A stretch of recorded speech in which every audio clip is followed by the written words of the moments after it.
Wonderful Friday, December 8th, after work, afternoon, late, early evening. What do we have in store? We're reading about Ghana, and we're reading also in detail governing Ghana. Let's see if I can get in a good angle here. Governing Ghana. Ghana is a republic, a nation in which the people elect their leaders. The nation's constitution, which was enacted in 1992, my goodness, is that 31 years ago? Yeah, 1992, divides the government into three branches. We know this: executive, legislative, and judicial. Remember in 8th grade, we had to take the Constitution? So yeah, this is a refresher. The executive branch. The head of the executive branch is the president, who serves as both head of government and chief of state. The president, and that's Ghana's flag. The president is elected by the people to a 4-year term and is limited to 2 terms. The president must be Ghanaian by birth and at least 40 years old. The president appoints a vice president and a council of ministers who advise the president in different areas such as foreign affairs, health, and finance. And here we see the Ghanaian flag. It is similar to a traffic light, right? Red, yellow, and green.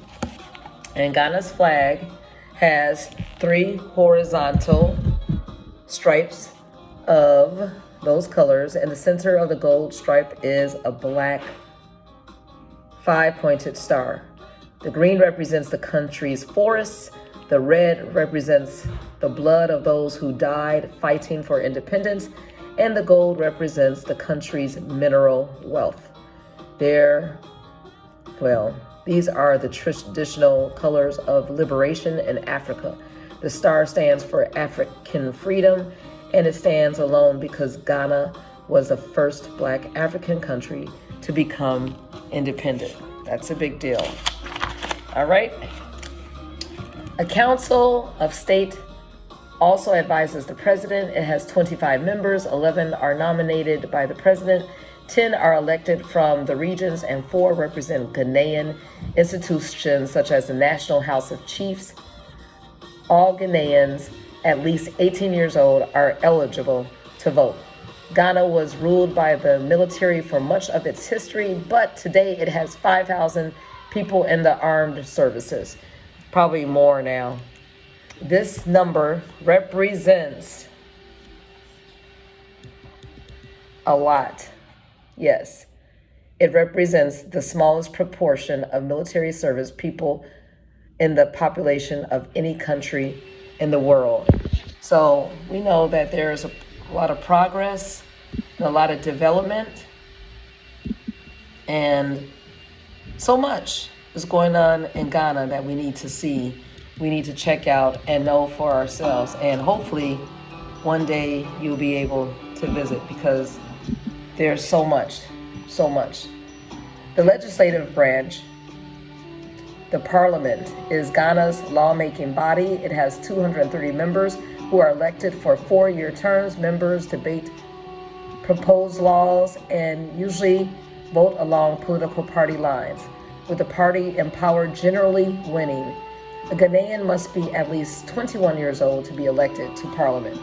And as far as the judicial branch, and this is a picture of officials meet in Ghanaian parliament, and this is 20 years ago, in 2003. The judicial branch, Ghana's legal system, is based on the Constitution, Ghanaian common law, and traditional laws. Common law is rooted in the British system of laws, and traditional laws are based on the customs of the various ethnic groups in the country. Many traditional laws govern the distribution of land and inheritance rights. The Supreme Court is the highest court in the land. It reviews decisions made in other courts and determines whether laws follow the Constitution. Below the Supreme Court at the national level are the Court of Appeal and the High Court. District courts, traditional courts, and local courts apply laws at the local level. And you see a lawyer, far left, and a politician talk outside a court in Accra. And here's the national government of Ghana. The executive branch is made up the president, vice president, council of ministers, council of state. The legislative branch is made up of parliament, and judicial branch, Supreme Court, Court of Appeals, and High Court. The national anthem. Ghana first adopted the song "God Bless Our Homeland Ghana" as its national anthem in 1957. The lyrics have since changed twice. The current lyrics were adapted in 1966. So, would you like to hear the old lyrics and compare? Okay. 1957, God bless our homeland Ghana and make our nation great and strong, bold to defend forever the cause of freedom and of right. Fill our hearts with true humility. Make us cherish fearless honesty and help us to resist oppressors' rule with all our will and might forevermore. Hail to thy name, O Ghana. To thee we make our solemn vow, steadfast to build together a nation strong in unity. Now this is 1966 version. With our gifts of mind and strength of arm, whether night or day, in mist or storm, in every need, whatever the call may be, to serve thee, Ghana, now and evermore.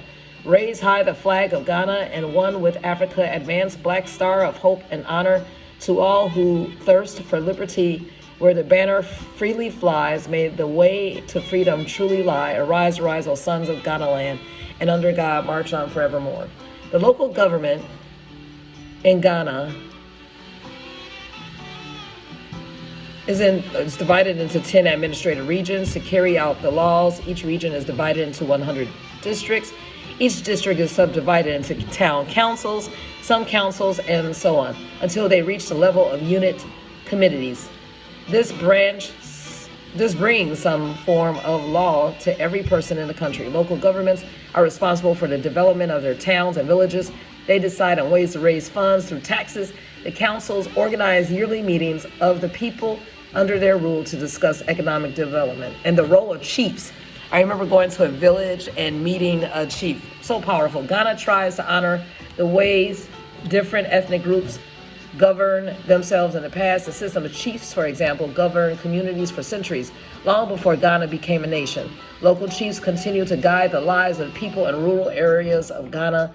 The chiefs interpret and apply traditional laws that have day-to-day impact on the people in their area. When a dispute arises, the people involved discuss the problem thoroughly with the chief. Because of this, when the chief makes a decision, people will consider it fair. Senior members of a community choose the new chief. The position is usually passed down through a family, although not always to the eldest son. Sometimes, for example, a brother of the chief might be considered a better choice. Among most ethnic groups in Ghana, the symbol of the chief's position is a stool, remember? And the ceremony in which he becomes the chief is called installment. Yeah, we learned about that already. In parts of northern Ghana, however, a skin represents the position of the chief. After becoming chief, a person begins using the title Nana, which means grandfather or ancestor. We call many of our relatives Nana, ancestor. The leader of the Fante chief wearing traditional clothing, chiefs retain power in many parts of Ghana. That's wonderful. So I want you to think about the Anas, Nanas, that are in your life right now, like I said, your ancestors, and make sure that you spend some time honoring them this weekend. And the Annas, remember there's a Anna who was in her 80s and she dedicated her life in a temple and she would just continue to pray and fast throughout. So if you have Annas or Nanas, honor them, your elders, and they promote order. All right, enjoy organization and faith.